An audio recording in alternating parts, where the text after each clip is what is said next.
Start చేయొచ్చా sir? మీరు okay చెప్తే అప్పుడు.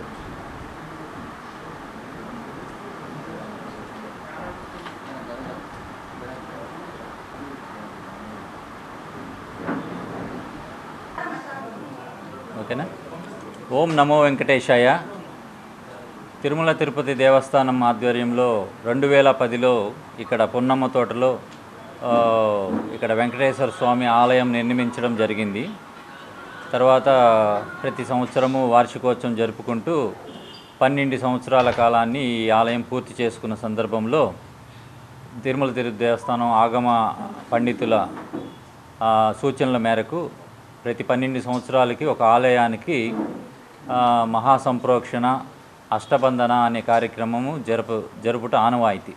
ఇదే క్రమంలో ఈ ఆలయానికి కూడా 12 సంవత్సరాలు పూర్తి చేసుకున్న కాబట్టి ఈ నెల 26వ తారీఖు నుంచి 31వ తారీఖు వరకు మహా సంప్రోక్షణ అష్టబంధన కార్యక్రమాలు, మహాశాంతి హోమాలు జరుపుటకు తిరుమల తిరుపతి దేవస్థానం చైర్మన్ గారు, కార్యనిర్వహణాధికారి ఆదేశాల మేరకు మేము ఇక్కడ విజయవాడకి సంబంధించిన అధికారులందరూ ఇంజనీరింగ్ విభాగం అయితేమి ఏ విభాగమైనా అన్ని విభాగాల సహకారంతో, డోనర్ల సహకారంతో, ఆలయ భక్తుల సహకారంతో ఈ కార్యక్రమాన్ని చేపట్టడం జరిగింది.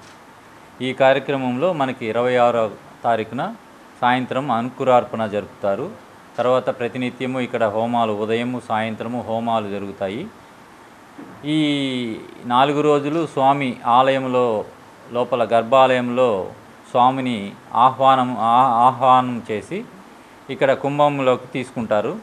తర్వాత 30వ తారీఖు సాయంత్రం మహాశాంతి అభిషేకం ద్వారా స్వామిని తిరిగి విగ్రహంలోకి ఆహ్వానం చేస్తారు.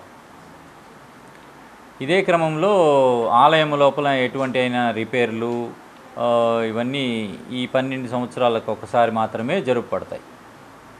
తర్వాత 31వ తారీఖున స్వాములు పెట్టిన ముహూర్తం ప్రకారము మధ్యాహ్నం 11 గంటల 20 నిమిషాల నుంచి 12 గంటల 45 నిమిషాలలో శుభముహూర్తంలో స్వామివారిని తిరిగి భక్తులకి దర్శన భాగ్యాన్ని కల్పిస్తారు.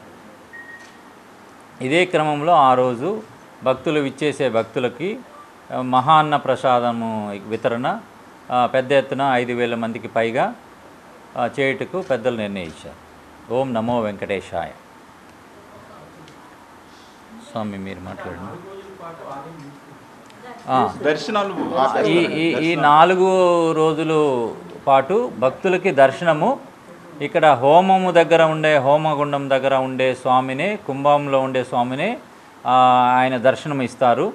ఆ 4 రోజులు మనకి ఆగమ ప్రకారము దర్శనం ఇక్కడ ఆలయంలో నిలిపివేయబడుతుంది. ఎందుకంటే విగ్రహానికి అష్టబంధన ఏదైనా రిపేర్లు ఉన్నవి చేయుటకు వీలుగా ఉండే విధంగా భక్తులకు ఆలయంలో దర్శనం ఉండదు. అక్కడ హోమగుండంలో ఉంటుంది, హోమం జరిగే దగ్గర ఉంటుంది. మిగతా వివరాలు మన పంతులు గారు వివరిస్తారండి. నమో వెంకటేశాయ. కళ్యాణాద్భుతగాత్రాయ కామితార్థప్రదాయిని శ్రీమద్వేంకటనాథాయ శ్రీనివాసాయ మంగళం. విజయవాడలోని పున్నమ్మ తోటలో టీటీడీ కళ్యాణ మండపంలో ఉన్నటువంటి శ్రీ వెంకటేశ్వర స్వామి వారి ఆలయ ప్రతిష్టా మహోత్సవం జరిగి ఈ సంవత్సరానికి 12 సంవత్సరాలు పూర్తయిన సందర్భంగా టీటీడీలో ఉన్నటువంటి వైఖానస ఆగమోక్త రీత్యా 12 సంవత్సరాలకు ఒకసారి కళాన్యాస ప్రతిష్ట, అష్టబంధన మహాసంప్రోక్షణ, కుంభాభిషేకం చేయటం అనేది పరిపాటి. దీన్ని దృష్టిలో పెట్టుకొని పెద్దలు, అధికారులు, ఆగమ సలహా మండలి వీళ్ళందరూ కలిసి రేపు ఈ నెల 26వ తారీఖు నుంచి ఉదయం శాంతి హోమం అట్లాగే అకల్మష హోమంతో మొదలయ్యి 31 తులాలగ్నంలో ఉన్నటువంటి చిత్తా నక్షత్రయుక్త తులాలగ్నం 11:24 నిమిషాల నుంచి 12:25 నిమిషాల దాకా కళాన్యాస ప్రతిష్టతో ఈ మహోత్సవం అత్యంత వైభవంగా జరగబోతూ ఉంది. కళాన్యాస ప్రతిష్ట 12 సంవత్సరాలకు ఒకసారి జరిగేటువంటి ఈ ప్రతిష్టని మనం అష్టబంధన సంప్రోక్షణగాను, కుంభాభిషేకంగాను, కళాన్యాస ప్రతిష్టగాను పిలుచుకుంటాం. ఈ పున్నమ్మ తోటలో ఉన్నటువంటి ఈ బాల వెంకటేశ్వర స్వామి వారి యొక్క విశిష్టత ఏమంటే 95లో కృష్ణా పుష్కరాలప్పుడు మొట్టమొదటిసారిగా వెంకటేశ్వర స్వామి కొండ మీద నుంచి విడి రూపంగా ఇక్కడ కృష్ణానది తీరానికి రావటం జరిగింది. అక్కడ పుష్కరాలు కాగానే ఈ టీటీడీ కళ్యాణ మండపంలో ఉన్నటువంటి ఆఫీస్ రూమ్లో ఉంచి తదనంతరం ఆ విగ్రహానికి పూజలు పునస్కారాలన్నీ చేసిన తర్వాత 2010లో ఇక్కడ భక్తుల యొక్క ఉత్సాహంతోనూ అట్లాగే అధికారుల యొక్క ప్రోత్సాహంతోనూ ఇక్కడ మందిరాన్ని అనగా గుడిని నిర్మించటం జరిగింది. అలా కట్టి నేటికి 12 సంవత్సరాలు పూర్తయిన కారణంగా ఈ అష్టబంధన మహాసంప్రోక్షణ జరుపుతూ ఉన్నాం. 26వ రోజు ఉదయం పూట 26వ తారీఖు మొదటి రోజు ఉదయం పూట ఋత్విక్వరణ అట్లాగే వాస్తు హోమం తదనంతరం అకల్మష హోమం జరుగుతుంది. సాయంకాలం 26 సాయంత్రం అంకురార్పణ జరుగుతుంది.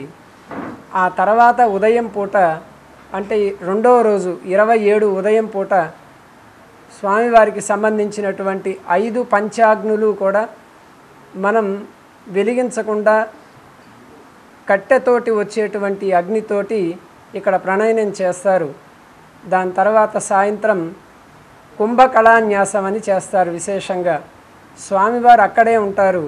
ఆ కళలన్నీ కూడా కుంభంలోకి తీసుకుంటారు. స్వామివారి యొక్క జీవ కళలన్నీ కూడా కుంభంలోకి తీసుకొని యాగశాల ప్రవేశం చేస్తారు. ఆ రోజు నుంచి అనగా 27 రాత్రి నుంచి యాగశాల దర్శనం ఉంటుంది. స్వామివారి మందిరంలో లేకుండా దేవాలయంలో లేకుండా. ఆ తర్వాత ఆ గర్భాలయంలో ఉన్నటువంటి ఏవైనా చిన్న చిన్న పనులు లాంటివి ఏవైనా ఉంటే అవి చేసుకున్న తర్వాత 30 మధ్యాహ్నం ఉదయం పూట అష్టబంధనం యొక్క విశేష ఆరాధన జరుగుతుంది. ఆ జరిగిన తర్వాత అష్టబంధనం స్వామివారికి పూసిన తర్వాత మధ్యాహ్నం 4 గంటలకి స్వామివారికి మహాశాంతి హోమంతో పాటుగా అభిషేకం చేస్తారు. ఆ అభిషేకం చేసిన తర్వాత 31 ఉదయం పూట కళాన్యాసం జరుగుతుంది. మళ్ళా స్వామివారి కళలన్నీ కూడా విగ్రహంలోకి నిక్షిప్తం చేయడం జరుగుతుంది.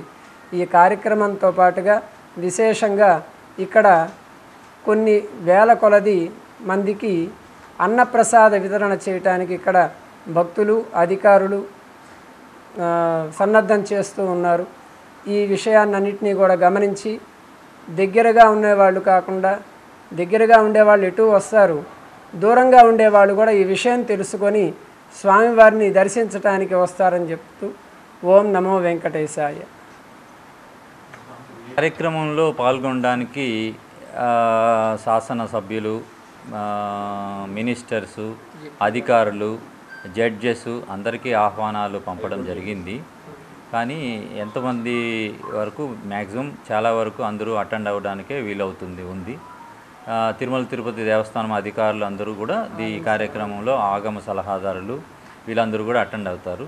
ముఖ్యంగా ఈ కార్యక్రమాన్ని చేపట్టడానికి దీనికి సంబంధించిన ఆగమ పండితులు, నిష్ఠాతులు, పంతులు, పూజారులు, వేద పండితులు అందరూ తిరుపతి నుంచే రేపు ఉదయానికి చేరుకుంటారు. ఈ 5 రోజులు పూజలు అన్నీ వారి ద్వారానే జరుగుతాయి. అన్నీ ఆగమ అడ్వైజర్ ప్రకారము ఆగమ శాస్త్ర నియమ వైఖానస ప్రకారమే జరుగుతాయి. కావున మీ మీడియా మిత్రుల ద్వారా ప్రజలకి భక్తులకి మా యొక్క విన్నపము, ఈ భాగ్యాన్ని ఈ సంప్రోక్షణ కార్యక్రమంలో అందరూ పాల్గొనమని, ఆ దేవదేవుని కృపా కటాక్షాలకి పొందగలరని ఆశిస్తూ మీ మీడియా ద్వారా అందరికీ విన్నపం జరుపుతుంది. నా పేరు మల్లికార్జున అండి.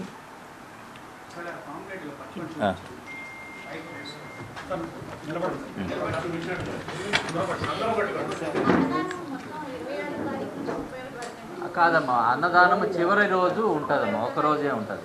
అది అన్నం అంటే లిమిటెడ్ అన్నదానం రోజు ఉందండి మేడం. లిమిటెడ్గా అన్నదానం రోజు ఉందండి, ప్రతినిత్యం ఉంది. అయితే